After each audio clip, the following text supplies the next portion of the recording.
ونستعينه ونستغفره ونعوذ بالله من شرور أنفسنا ومن سيئات أعمالنا من يهده الله فلا مضل له ومن يضلل فلا هادي له أشهد أن لا إله إلا الله وحده لا شريك له وأشهد أن محمدا عبده ورسوله صلى الله وسلم وبارك عليه وعلى آله وصحبه ومن اهتدى بهديه وقتفى أثره إلى يوم الدين أما بعد. Para ikhwah dan akhwat kaum muslimin dan muslimat, para pemirsa Al-Furqan TV yang dirahmati Allah Subhanahu wa taala. Alhamdulillah, dengan limpah nikmat dan taufik dari Allah Subhanahu wa taala kita bisa melanjutkan kajian kita bersama kitab Ahadithul Akhlaq, hadis-hadis seputar akhlak, karya Syekh Abdul Razak bin Abdul Muhsin Al-Abbad Al-Badr hafizahullah ta'ala. Dan pembahasan kita bersama kitab ini masih tentang hadis-hadis seputar keutamaan mengurusi anak yatim. Keutamaan mengurusi anak yatim. Berkata al-muallif hafizahullah ta'ala, wa an Abi Hurairah, pada halaman 114 ayol ikhwah, wa an Abi Hurairah radhiyallahu ta'ala anhu anin Nabi sallallahu alaihi wasallam qol, dari Abu Hurairah radhiyallahu anhu dari Nabi sallallahu alaihi wasallam bahwasanya beliau bersabda, as-sa'i 'alal armalah wal miskini kal mujahidi fi sabilillah wa ahsibuhu qol wa kal qaimi la yafturu wa kas saimi la yuftiru, muttafaqun alaih. As-sa'i 'alal armalah wal miskin, orang yang berupaya mengurusi janda dan orang miskin itu seperti mujahid fisabilillah. Dan saya mengira bahwasanya beliau pun berkata seperti orang yang qiyamul lail, yang tidak pernah lemah, yang tidak pernah lemas, bosan di dalam qiyamul lail, dan juga seperti orang yang berpuasa yang tidak pernah libur, puasa terus. Muttafaqun alaih. As-sa'i 'alal armalah wal miskin, ini orang yang berupaya berjuang untuk mengurusi, yakni memperhatikan kemaslahatan orang yang sudah tidak bersuami, ya, alias janda, dan juga merawat, memperhatikan maslahatnya orang miskin itu seperti mujahid fisabilillah. Nah, perawi ini yaitu Abu Hurairah radhiyallahu ta'ala anhu menambahkan, sepertinya saya menduga beliau pun berkata seperti orang yang qiyamul lail dan tidak pernah loyo, seperti orang yang berpuasa yang juga tidak pernah loyo, puasa terus, ya. Baik, hadis ini diriwayatkan oleh Al-Imamul Bukhari dan Muslim. Adapun makna armalah yang disebut di dalam hadis ini tadi, yang tadi kita menerjemahkannya adalah janda, hiyal mar'ah allati la zaujalaha, yaitu wanita yang tidak punya suami. Imali kauniha lam tatazawwaj, bisa jadi memang belum nikah. Nah, au li kauniha mata anha au faraqaha, atau dia punya suami yang sudah mati, dia pernah punya suami kemudian meninggal dunia, atau punya suami kemudian berpisah dari suaminya. Wakila innal armalah ya man mata anha zaujuha. Nah, ada lagi yang mengatakan bahwasannya armalah adalah yang ditinggal mati oleh suaminya. Wa qad takunu armalatan wa ma'aha minhu aulad, dan bisa jadi armalah, wanita yang tidak bersuami ini, dia punya anak peninggalan dari suaminya, ya. Dia sudah tidak punya suami tapi meninggalkan yakni anak-anak. Wasumiyat armalah min al-irmal. Kenapa dinamakan armalah? Dari kata irmal. Irmal itu al-faqr. Nah, maknanya adalah fakir. Nah, wa dhahabu man yunfiqu 'alaiha wa yaqumu 'ala hajatiha wa huwa ba'luha, dan perginya orang yang menafkahi dia. Nah, orang yang fakir, yang orang yang menafkahinya itu sudah tidak ada, yaitu suaminya. Orang yang biasa mengurusi hajatnya, keperluan-keperluannya, nafkahnya sudah pergi. Wa idza kana laha minhu aulad wa tarammalat fa innal hajah indaha asyaddu wa a'dham. Apabila wanita yang tidak bersuami tersebut memiliki anak dari suaminya yang telah meninggal itu, maka tentunya kebutuhan dia lebih besar. Nah, kebutuhan dia lebih banyak. Li'annal hajah asbahat laha wa li auladiha, karena kebutuhan dia itu mencakup diri sendiri dan juga anak-anaknya. Walihadza buwiba lihadzal hadits 'inda ghairi wahid min ahli ilmi bibabis sa'i 'alal armalati wal yatim. Oleh karenanya hadis ini dicantumkan oleh para ulama dalam bab as-sa'i 'alal armalah wal yatim. Ya, bab keutamaan orang yang mengurusi janda dan anak yatim. Sebenarnya hadis tadi kalau kita baca itu enggak menyebut nama yatim, ya, tapi menyebut armalah, wanita yang ditinggal mati suaminya. Nah, tapi para ulama biasa membawakan hadis ini di bab yatim. Walaupun yatim tidak disebut di situ, tapi dia terkandung di dalamnya, ya, terkandung di dalamnya bidalalati talazum, ya, atau bidalalati tadammun. Jadi walaupun cuma disebut armalah, wanita yang ditinggal mati suaminya, tapi kemungkinan, ya, kemungkinan besar atau seringnya dia bersama anak yatim, ya, dia bersama anak yang ditinggalkan oleh suaminya, berarti anak itu yatim.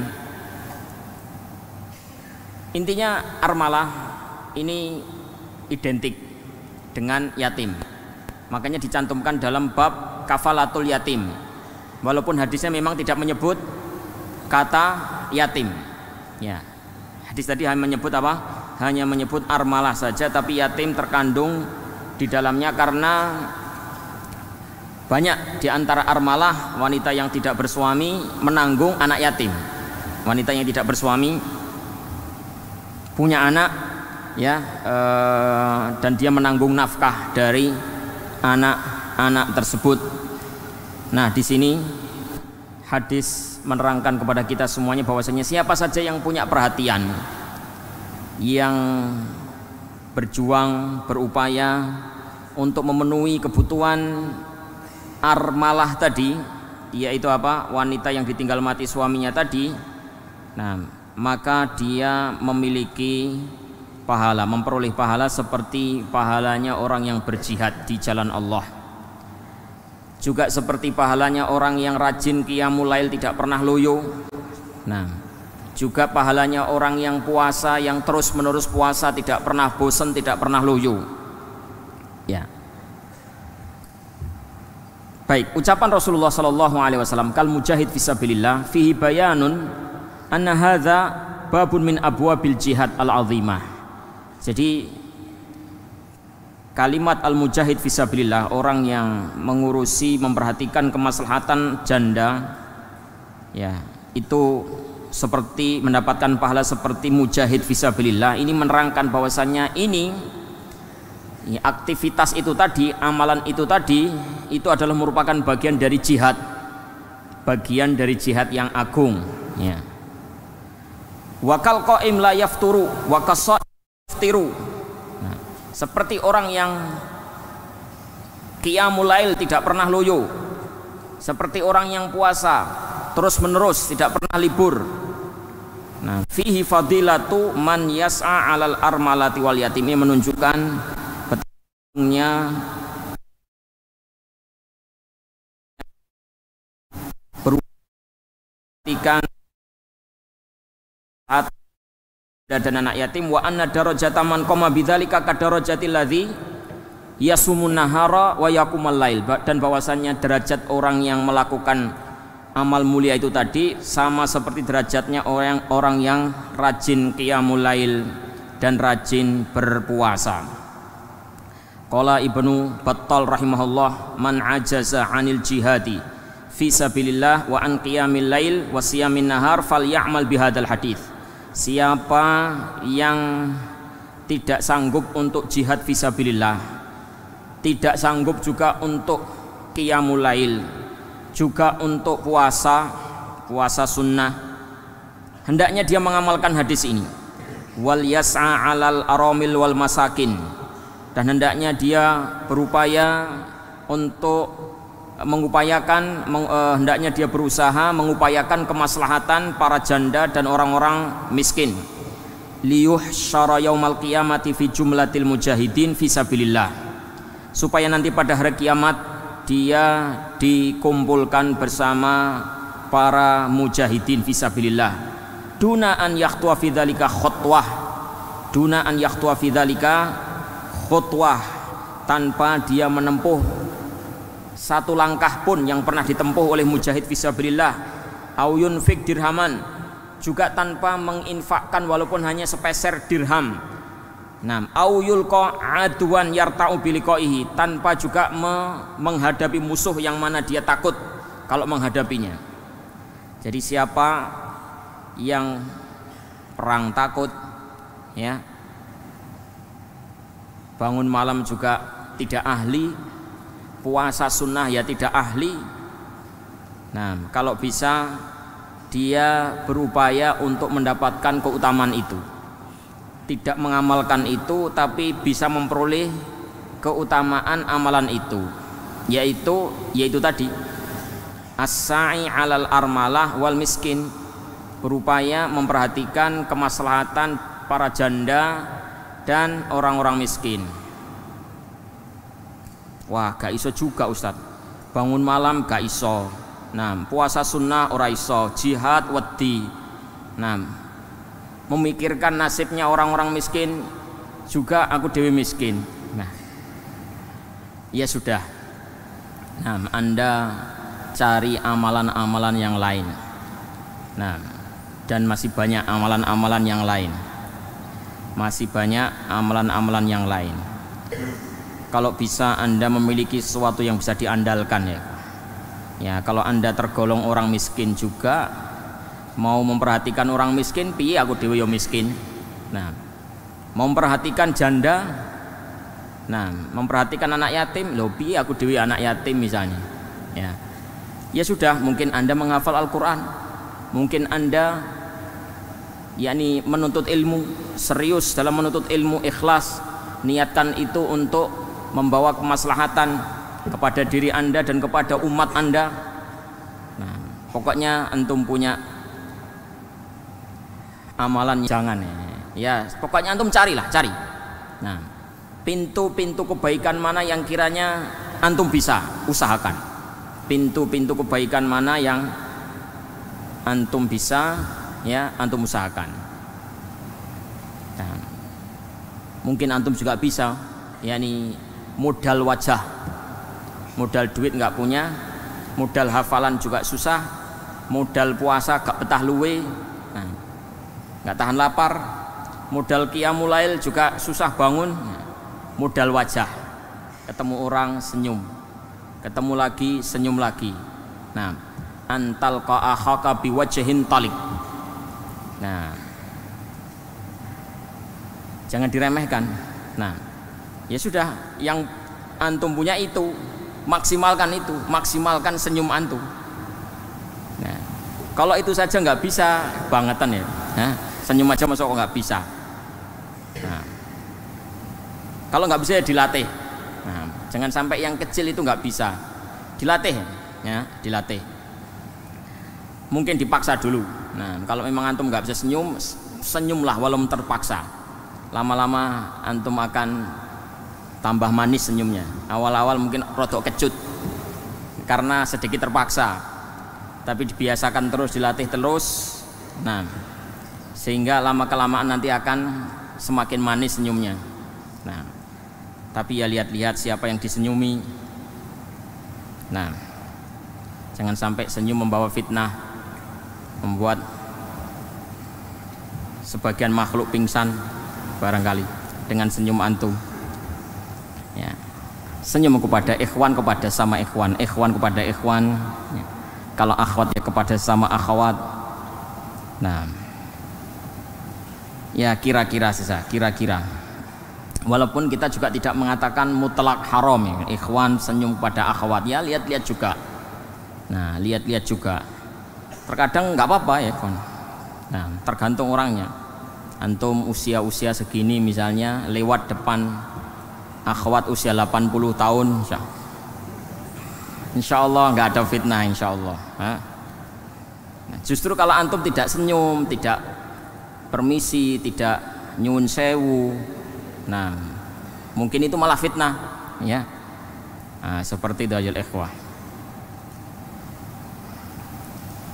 Au liyuhsyara fi zumratis shaimin wal qaimin wa yanalu darajatihim wa yanalu darajatahum wa huwa ta'imun naharahu naimun laila ayyami hayatihi fayanbaghi likulli mu'min an yahris ala hadhihi tijarati allati la tabur. Nah, atau supaya dia nanti digolongkan ke dalam golongannya orang-orang yang rajin puasa dan rajin qiyamul lail, mencapai derajat mereka tanpa puasa, bisa mencapai derajatnya mereka padahal dia mangan terus. Nah, ta'imun naharahu naimun lailahu, ya, siangnya gak nate poso kecuali puasa-puasa wajib saja, malamnya ya gak nate sholat malam kecuali witir saja. Nah, dia bisa mendapatkan derajat itu. Nah, dengan cara apa? Nah, berupaya memperhatikan kemaslahatan orang-orang miskin dan janda-janda yang membutuhkan. Baik, kalau memang antum nggak bisa ya usahakan puasa. Usahakan puasa, usahakan qiyamul lail. Nah, jadi ini mungkin bagi orang-orang yang memang tidak ahli qiyamul lail, tidak ahli puasa ya. Nah, memang orang itu diberikan kecenderungan oleh Allah Subhanahu wa taala sendiri-sendiri ayo ikhwah. Kadang orang itu dari sisi qiyamul lail enggak terlalu jago. Nah, dari sisi puasa sunnah juga tidak terlalu jago. Nah, enggak bisa mungkin dia. Nah, tapi mungkin masalah uang gampang. Nah, ada apa saja ini kegiatan-kegiatan yang baik. Nah, dia mudah, ringan mengeluarkan uangnya. Dan ada sebaliknya, orang mengeluarkan uang susah ya, tapi mungkin dia bisa tahan berlapar-lapar. Nah, ya ambillah sesuai dengan kondisi diri Anda.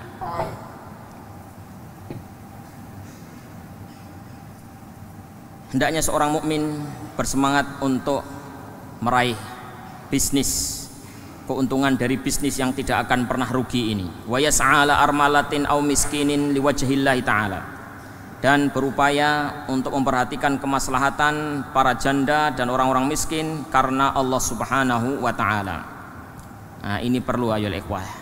Liwajhillahi ta'ala, yas'a ala armalatin wa miskinin liwajhillahi ta'ala.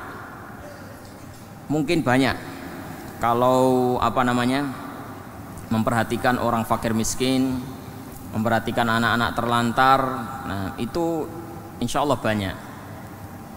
Bahkan di zaman sekarang itu marak sekali kegiatan-kegiatan semacam itu, dan sampai dibikin konten ya, konten bagi-bagi duit. Nah, itu dibuat konten ya. Jadi banyak. Jadi dari sini kita tahu bahwasanya sebenarnya banyak orang yang punya hati yang mulia, yakni peduli sama fakir miskin, peduli sama janda-janda, peduli sama anak-anak yatim, itu banyak.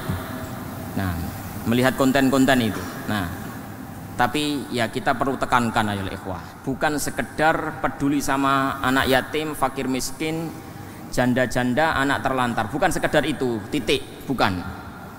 Tapi ada lanjutannya liwajhillah. Nah, karena mengharap ridho Allah Subhanahu wa taala. Nah, ketika Allah Subhanahu wa taala menyebutkan calon penghuni surga, Allah sebutkan di situ sifat calon penghuni surga adalah wa yut'imuna ta'ama 'ala hubbihi miskina wa yatima wa asira, yaitu mereka yang memberikan makan ya dengan penuh kerelaan ya, dengan penuh suka hati kepada orang miskin, kepada anak yatim, kepada tawanan-tawanan. Seraya mereka berucap innama nut'imukum liwajhillah la nuridu minkum jazaa'a wala syukura. Kami memberikan makan kepadamu ini adalah untuk mengharap wajah Allah. Kami tidak menginginkan ucapan terima kasih darimu dan juga tidak mengharapkan balasan. Nah, jadi tidak mengharapkan balasan, tidak mengharapkan ucapan terima kasih, tidak untuk mendapatkan like yang banyak. Nah, dari para penonton YouTube, nah, tidak mencari itu. Nah, ya mudah-mudahan saja mereka-mereka yang bersedekah dengan membuat konten ya, tetap terjaga niatnya ya. Bagaimana terjaga niat ya, wong jelas-jelas dipamerkan kok terjaga ya. Kita husnudzon, mudah-mudahan bisa saja orang sedekah terang-terangan, nah, dan tetap niatnya baik, karena memang boleh sedekah terang-terangan itu. Nah, intu bedus sodaqati fani immahi, demikian kata Allah. Wa intukhfuha wa tu'tuhal fuqara fahuwa khairul lakum. Kalau kamu menampakkan sedekah maka itu baik, tapi kalau kamu menyembunyikannya, kamu berikan kepada fuqara, maka itu lebih baik. Nah, jadi boleh dan baik juga sedekah terang-terangan, tapi tetap saja niatnya harus benar. Nah, niat untuk wajhillah ini tetap harus dijaga, harus diupayakan liwajhillah. Nah, terus terang-terangannya bagaimana? Cara menggabungkan antara liwajhillah dan sedekah terang-terangan. Jelas dilihat manusia. Nah, jelas dilihat manusia. Bagaimana dia dilihat manusia tapi niatnya tetap mengharap ridha Allah? Ya pikir sendiri gimana caranya. Nah, pokoknya jangan sampai demi konten, demi mendapatkan like, nah, tetap liwajhillah. Kalaupun ada orang yang menontonnya, menyaksikannya, niatkan itu adalah untuk penggerak, nah, pembangkit semangat yang melihat supaya mencontoh perbuatan tersebut ya, mencontoh perbuatan tersebut, dan itu boleh ayo ikhwan. Nah, sedekah terang-terangan niatnya karena Allah dan dengan maksud supaya orang yang melihat itu semangat juga, karena tidak dipungkiri bahwasanya kadang kita itu menjadi semangat gara-gara melihat orang berbuat kebaikan.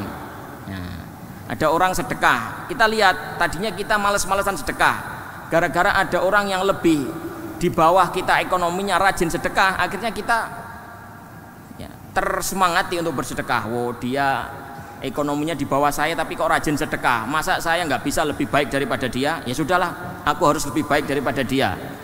Ya barangkali tujuannya seperti itu ya, mudah-mudahan. Nah, mudah-mudahan dia bertujuan seperti itu, bukan sekedar untuk mendapatkan ya komentar-komentar dan like-like dari para penggemarnya. Nah.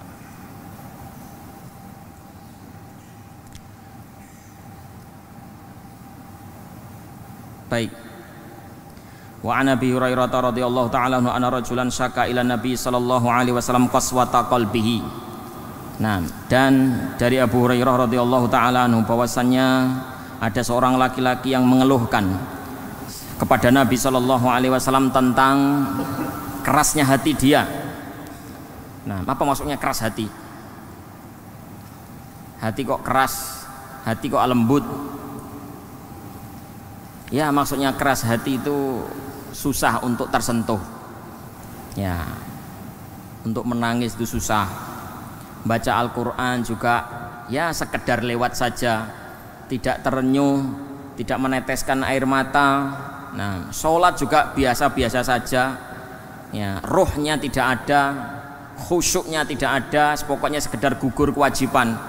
Bahkan duduk di majelis mendengarkan hadis, nah, mendengarkan keterangan dari para pemberi nasihat, mental semuanya, ya, nggak bisa masuk ke hati, hanya masuk telinga kanan. Nah, keluar dari telinga kanan juga, mampir saja, mampir di telinga saja. Nah, kerasnya hati seperti itu ya. Jadi nasihat-nasihat itu susah masuk. Nah, dipanggil ke santrian bolak-balik dinasihati, ya biasa-biasa aja, nggak ada efeknya apa-apa. Nah, duduk di majelis seperti ini ya cuma mendengar gitu aja. Nah, mungkin bisa jadi ngantuk, nggak dapat apa-apa. Nah, cuma jasadnya saja yang hadir, pikirannya entah kemana. Nah, itu qaswatul qulub. Kalau lembut hati, dia mudah tersentuh. Nah, sholat mungkin dia khusyuk, membaca Al-Quran, ketemu ayat-ayat azab, menangis, berdoa, meneteskan air mata. Nah, itu perlu ayo ikhwah. Nah, kita ingin punya hati yang semacam itu, ya. Pengen punya hati seperti salafus soleh, hati yang sangat bening. Mereka membaca Quran nangis. Nah, mereka sujud menangis. Mereka mendengar Al-Quran dibacakan, nah menangis. Kita pengen seperti itu. Itu hati yang lembutnya, hati yang lembut seperti itu. Nah, ini ada orang datang kepada Rasulullah mengeluhkan hatinya yang keras. Gimana cara melembutkannya Rasulullah? Kata Rasulullah Sallallahu Alaihi Wasallam, imsah ra'sal yatim wa at'imil miskin, wa at'imil miskin. Usaplah kepalanya anak yatim dan berikanlah makan kepada orang miskin. Rawahu Ahmad wa hassanahu Al-Albani fi Sahih Targhib wa Tarhib. Yamsah ra'sahu talattufan wa inasan lahu. Ya, ini mengusap kepalanya itu maksudnya adalah talattufan. Ya, kita lembuti dia, kita sikapi dia dengan hangat. Nah, lus pundaknya atau lus kepalanya, usaplah kepalanya dengan penuh rasa kasih sayang, rasa iba, ya, memberikan kehangatan kepada dia. Wa yut'imuhu min ta'amihi, dan memberikan makan kepadanya. Fala yu'thir nafsahu alaihi bi nafisi ta'am, dia tidak mengedepankan dirinya daripada dirinya orang miskin dalam hal makanan-makanan yang berharga. Nah, dia utamakan orang miskin terlebih dahulu sebelum diri dia. Fahuwa minal asbab al mukhlisah min qaswatil qulub. Ini adalah sebab yang bisa membuat kita itu lepas dari kerasnya hati. Wa fihi anna manubtuliya bida'in minal akhlaqi dzamimah yakunu tadarukuhu bima yudadduhu minad dawa. Di dalam hadis ini juga ada keterangan bahwasanya siapa saja yang sedang ditimpa musibah dengan penyakit hati, maka hendaknya dia mencari obatnya, yaitu dengan melakukan sesuatu yang bertentangan. Sesuatu yang bertentangan. Nah, tadi kan yang dikeluhkan adalah kerasnya hati. Nah, mengusap kepalanya anak yatim itu adalah termasuk bentuk bagian dari kelembutan. Jadi penyakit yang sedang menimpa dia keras hati, dia melakukan perkara lembut seperti itu. Dan seterusnya, orang merasa dirinya itu congkak sombong. Aku itu kok gayamen, kemelintimen, kemetakmen. Nah, kok sombong sekali, congkak sekali. Aku perasaku kok aku ini sombong sekali. Ilmuku baru segini saja kok sudah berani petetang-peteteng. Nah, itu penyakit. Kalau antum sudah tahu penyakit antum seperti itu, obatnya adalah berbuatlah kebalikannya. paksa untuk melakukan sesuatu yang berkebalikan, yaitu apa? Tawadhu. Fattakabburu yudawa bitawadhu. Sombong diobati dengan tawadhu. Nah, melakukan perbuatan-perbuatan yang tawadhu. Nah, nyuci nampan barangkali, nyucikan piringnya temannya barangkali, noto sandal. Nah, nata sandal temannya supaya antum hinakan diri antum. Antum yang merasa diri antum besar, diri antum itu gede, ya terkenal, masyhur, ya, juara 1 misalnya. Nah, juara 1 terus, antum merasa ujub dengan itu. Hinakan diri antum, ya, noto sandal, nah, bersihkan WC. Nah, antum hinakan sendiri supaya muncul tawadhu, hilang takabur. Jadi antum melakukan sesuatu yang kebalikannya. Nah, wal bukhl bisakha. Antum misalnya mengamati, saya ini kok susah sedekah ya. Nah, kok pelit sekali, kok perhitungan sekali. Nah, antum paksa dengan melakukan perbuatan derma. Awal-awalnya ya dipaksa. Nah, biarlah, nggak apa-apa, awal-awal terpaksa. Memang seperti itu, latihan. Nah, jadi apa saja dilawan. Lawannya ya kebalikannya itu. Wa qaswatil qulub bil 'atfi war ra'fah. Hati yang keras ya diobati dengan hal-hal yang berbau lembut. Mengusap anak yatim, kepala anak yatim, ya. Duduk mendengarkan keluhannya orang-orang miskin, ya. Duduk bersama orang miskin, cerita bagaimana dia kelaparan, bagaimana dia kehausan, bagaimana duitnya yakni baru terima habis, nah, baru terima habis lagi, utangnya numpuk-numpuk. Dengarkan keluhan-keluhan itu bisa melembutkan hati. Atau menjenguk orang sakit, lihat orang yang mungkin di rumah sakit korban kecelakaan, atau mungkin jatuh dari panjat pinang misalnya, nah, atau kesetrum misalnya, nah, atau penyakit yang sangat parah sekali. Nah, itu membuat hati kita ini lembut ya, melembutkan hati. Atau pergi ke tempat-tempat bencana, melihat bagaimana ini rumah runtuh, orang-orang yang ada di situ terkena runtuhan rumah. Nah, melihat orang-orang yang terseret tsunami misalnya, nah, itu hati kita akan muncul kasihan, muncul iba lembut ya. Nah, yang tadinya mungkin kita sombong, kita ujub, yang mungkin kita yakni punya perasaan-perasaan yang bakhil atau cepat marah atau tidak bisa bersyukur, sedikit-sedikit mengeluh, lihat, nah, lihatlah orang-orang yang sedang kesusahan, nanti antum akan tambah bersyukur. Nah, antum akan terkurangi sifat-sifat mengeluh itu. Nah, gampang mengeluh itu akan terkurangi kalau rajin-rajin melihat orang-orang yang di bawah antum. Nah, baik, kita baca dulu beberapa pertanyaan. Apa hukum memberi hadiah kepada anak tetangga yang akhwat? Apakah termasuk memuliakan tetangga? Kalau memang hadiah itu hadiah umum ya, hadiah yang sifatnya umum kepada tetangga, umumnya tetangga antum kasih, insya Allah ini ya hadiah karena pertetanggaan, nggak ada masalah, bahkan baik. Tapi kalau sudah mengarah kepada sesuatu yang sifatnya spesial, khusus, kenapa antum kasih anaknya tetangga yang akhwat? Padahal antum punya tetangga banyak, kenapa yang lain nggak dikasih? Kenapa kok cuma dia? Ada apa coba? Jawab. Nah, jawaban antum ya sudah, jawaban ini. Nah, istafti kolbak. Nah, jawabannya adalah tanya sendiri ke hati antum, kenapa antum ngasih dia? Ada apa? Kalau antum mungkin bagian dari ta'aruf, bagian dari khidbah, silahkan juga nggak apa-apa.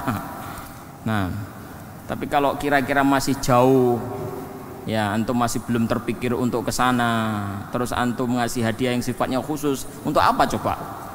Nah, antum merasakan itu bagaimana coba? Biasa-biasa aja atau ada berdebar-debar sedikit? Nah, ya jawabannya ada di antum sendiri. Bagaimana dengan pembagian zakat di mana masjid tersebut yang saya kelola zakatnya dan sangat banyak. Kemudian pada zaman sekarang lebih banyak anak yatim yang SMP, SMA dan saya bagikan kepadanya, bagaimana hukumnya? Karena anak yatim menurut syariat adalah anak yang belum balik. Antum sudah menyebut sendiri di sini zakat, ya kan? Zakat. Berarti kalau memang zakat, ya, yang saya pahami ya zakat wajib itu, entah zakat fitri atau zakat mal, diberikan kepada anak yatim yang versi urf Indonesia. Ya, anak yang sudah tidak punya bapak, walaupun sudah usia SMP, usia SMA, itu urf Indonesia. Kalau syar'i, pengertian syar'i kan nggak begitu. Nah, orang yang mati bapaknya belum balik. Kalau SMA, SMP, SMA rata-rata sudah balik. Ya karena ini harta zakat, ya nggak mesti ke anak yatim, nggak apa-apa berarti dibagikan kepada SMP, SMA. Ya seandainya mereka anggaplah secara syariat bukan anak yatim, terus kenapa? Kan nggak apa-apa. Zakat yang penting orang fakir, orang miskin. Nah mungkin dia sudah tidak yatim, anggaplah begitu, dia sudah SMP, sudah SMA, bukan yatim lagi. Tapi mungkin sifat fakir, sifat miskin, nah itu masih melekat pada dia.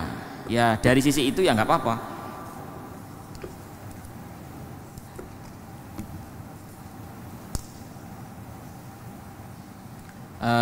Sebagaimana yang disebutkan di dalam ayat tentang anak yatim, apakah anak yatim yang bermakna urf pada masyarakat masuk juga di dalam ayat yang telah disebutkan?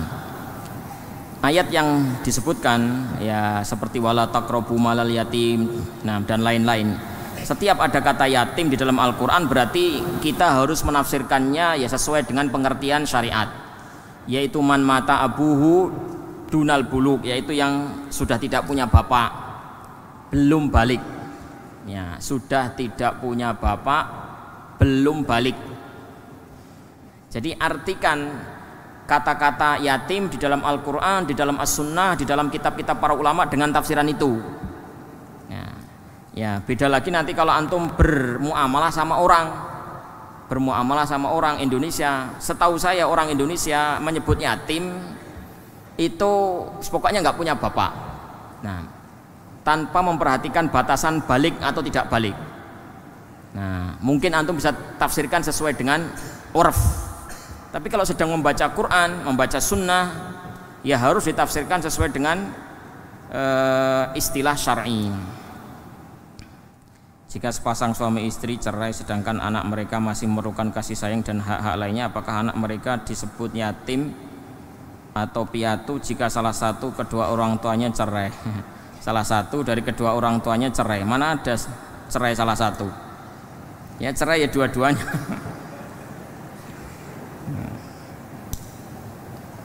Ya bukan anak yatim. Ya karena bapak masih ada, ibu masih ada. Ya, berarti ya masih punya bapak, masih punya ibu. Cuma bapak ibu mereka sudah tidak bersama lagi, tapi kan masih punya. Masih ada yang menanggung dia. Nah, dan memang seharusnya begitu ya, seharusnya begitu. Walaupun bapak ibu cerai, ya namanya anak tetaplah anak. Nah, nggak ada anak ini misalnya ikut ibunya, terus bapaknya sudah tidak bersama dengan ibunya lagi, terus nggak dinafkahi, ya nggak ada seperti itu. Nah, secara syariat tidak benar seperti itu. Ya tetap anak ya anak, sampai kapanpun ya tetap anak. Nggak ada ceritanya mantan anak. Nah, bapak terus menjadi mantan bapak, ibu terus menjadi mantan ibu dengan perceraian, nggak ada. Ibu tetap ibu, bapak tetap bapak, anak tetap anak, nggak ada mantan anak, mantan bapak, mantan ibu, nggak ada.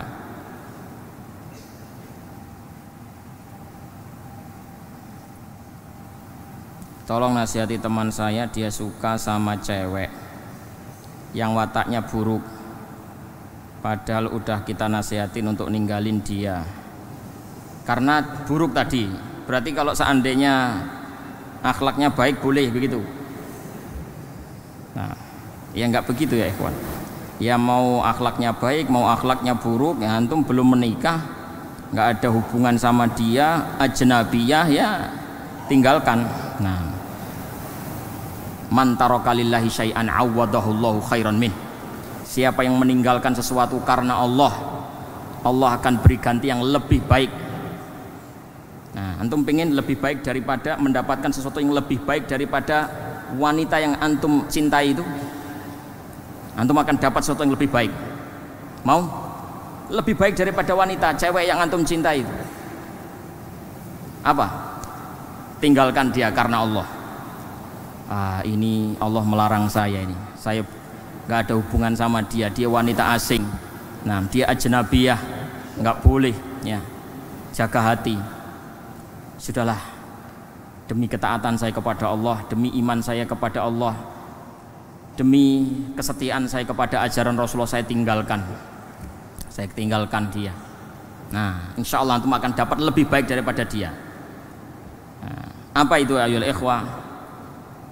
Ya, bisa jadi di dunia ini antum dapat akhwat lain, atau mungkin dapat dia juga tapi nanti dalam keadaan halal. Nah, atau dapat selain dia. Nah, atau mungkin dapat kemanisan iman. Nah, yang antum akan rasakan lebih nikmat daripada rasa cinta itu. Manisnya iman kepada Allah Subhanahu wa taala. Nah, coba ya, coba. Nah, ini adalah sabda Rasulullah sallallahu alaihi wasallam, as-shadiqul masduq. Tapi sabar memang. Sabar. Nah, ya memang di dunia ini harus sabar. Kalau antum cepat menyerah, kapan antum belajar perjuangan? Nah, dikit-dikit menyerah, dikit-dikit nggak kuat. Nah, antum bukankah di sini belajar berjuang, belajar berkorban? Kalau antum sedikit-sedikit menyerah, kapan antum mau berkorban, kapan antum mau berjuang? Apakah kalau anak yatim memberi sesuatu kepada kita dan kita menerimanya, apakah termasuk memakan harta anak yatim? Iya, anak yatim ngasih kepada antum, antum makan, berarti antum makan harta anak yatim. Ya bener. Terus kenapa? Kan nggak apa-apa.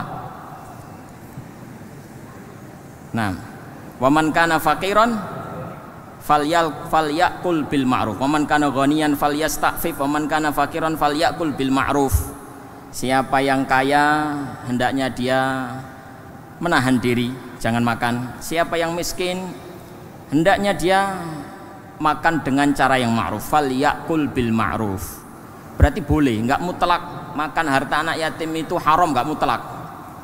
Ya, falyakul bil ma'ruf tadi. Insya Allah pemberian-pemberian yang seperti dicontohkan dalam pertanyaan ini tadi, insya Allah termasuk falyakul bil ma'ruf. Ya, Allahu a'lam.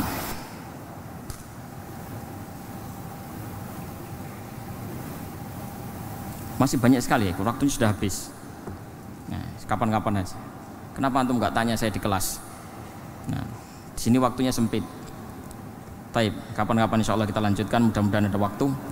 Sallallahu wasallam ala nabiyina Muhammad wa ala alihi wa sahbihi ajma'in walhamdulillahi rabbil alamin. Assalamualaikum warahmatullahi wabarakatuh. Al Furqan TV, saluran pendidikan, dakwah dan inspirasi Islami.